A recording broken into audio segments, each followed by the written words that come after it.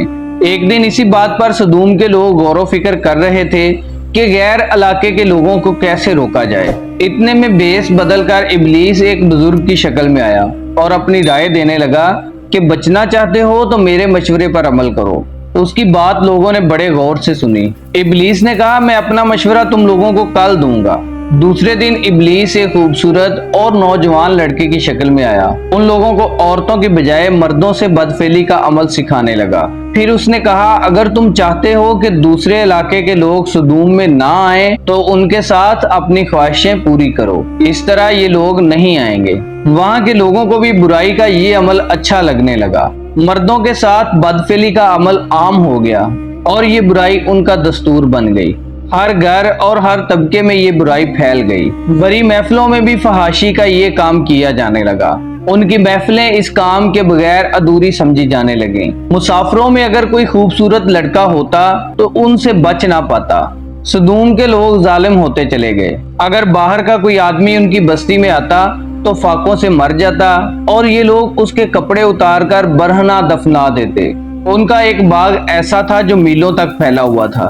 اس باغ میں وہ اعلانیہ بدکاریاں کرتے تھے اور اس پر فخر بھی کیا کرتے تھے۔ حضرت لوط علیہ السلام نے ان کو توحید کی دعوت دی اور اس گھنونے عمل سے توبہ کرنے کا حکم دیا۔ لوط علیہ السلام نے کہا تم لوگ بدکاری کیوں کرتے ہو؟ کیا تم لذت کے لیے عورت کو چھوڑ کر مرد کی طرف مائل ہوتے ہو؟ حقیقت یہ ہے کہ تم لوگ احمق ہو۔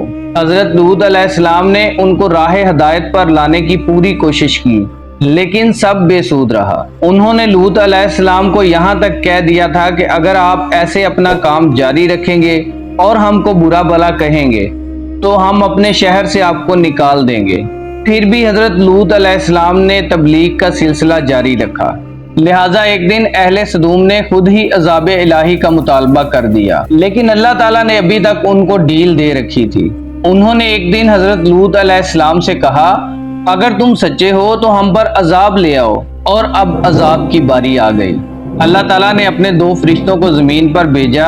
یہ فرشتے لوط علیہ السلام کے گھر تشریف لے گئے۔ یہ خوبصورت 9 عمر لڑکوں کی شکل میں تھے۔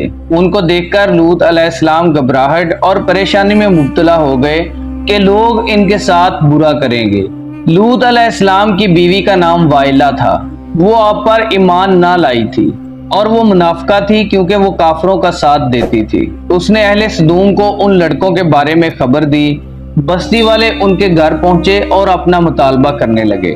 حضرت لوط علیہ السلام نے فرمایا اے قوم، یہ جو قوم کی لڑکیاں ہیں یہ تمہارے لیے جائز اور پاک ہیں، اللہ سے ڈرو اور مجھے میرے مہمانوں کے سامنے رسوا نہ کرو، کیا تم میں سے کوئی بھی دانا آدمی نہیں ہے؟ یہ سن کر وہ لوگ بولے، تم بخوبی واقف ہو کہ ہمیں ان لڑکیوں سے کوئی حاجت نہیں ہے اور ہماری اصل چاہت کیا ہے اس سے تم بخوبی واقف ہو۔ حضرت لوط علیہ السلام نے اپنے گھر کے دروازے بند کر دیے اور ان نوجوانوں کو کمرے میں چھپا دیا، لیکن وہ بدکار لوگ اپنی پوری کوشش میں تھے۔ لوط علیہ السلام ان مہمانوں کی وجہ سے بہت گھبرائے ہوئے تھے۔ سارا منظر فرشتوں کے سامنے تھا۔ جب انہوں نے لوط علیہ السلام کو بے بس پایا تو حقیقت آشکار کرنے لگے اور کہنے لگے، اے لوط، ہم تمہارے رب کے بھیجے ہوئے فرشتے ہیں، یہ لوگ ہرگز آپ تک نہ پہنچ سکیں گے۔ ابھی کچھ رات باقی ہے تو آپ اپنے گھر والوں کو لے کر چل دو اور تم میں سے کوئی شخص پیچھے مڑ کر نہ دیکھے۔ ادھر اہل سدوم گھر کا دروازہ توڑنے پر بضد تھے۔ ان میں سے ایک فرشتہ جبرائیل علیہ السلام تھے۔ حضرت جبرائیل علیہ السلام نے باہر نکل کر اپنے پر کا ایک کونا انہیں مارا، جس سے ان کی آنکھوں کے ڈیلے باہر آ گئے۔ یہ عذاب ان لوگوں تک پہنچا جو اس وقت وہاں پر موجود تھے۔ حضرت لوط علیہ السلام حقیقت جان کر مطمئن ہو گئے اور اپنے گھر والوں کے ساتھ رات کو ہی نکل کھڑے ہوئے۔ ان کی بیوی بھی ساتھ تھی، لیکن کچھ دور جا کر وہ واپس پلٹ آئی۔ جب صبح کا آغاز ہوا تو اللہ کے حکم سے حضرت جبرائیل علیہ السلام نے اپنے پر سے اس بستی کو اکھاڑ دیا اور اپنے بازو پر رکھ کر آسمان پر چڑھ گئے، یہاں تک کہ آسمان والوں نے کتے کے بھونکنے اور مرغی کی آوازیں بھی سنی۔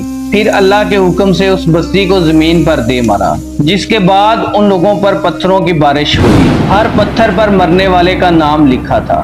جب پتھر ان کو لگتے تو ان کے سر پاش پاش ہو جاتے۔ صبح سویرے شروع ہونے والے اس عذاب نے اشراق تک بستی کو نیست و نابود کر دیا تھا۔ یہ بستی اب انتہائی بدبودار اور سیاہ جھیل میں بدل چکی تھی۔ لوط علیہ السلام کی بیوی بھی ان لوگوں کے ساتھ واصل جہنم ہوئی۔ اہل سدوم یعنی قوم لوط کے بت تا قیامت لوگوں کے لیے عبرت کا نشان ہے۔ واللہ عالم۔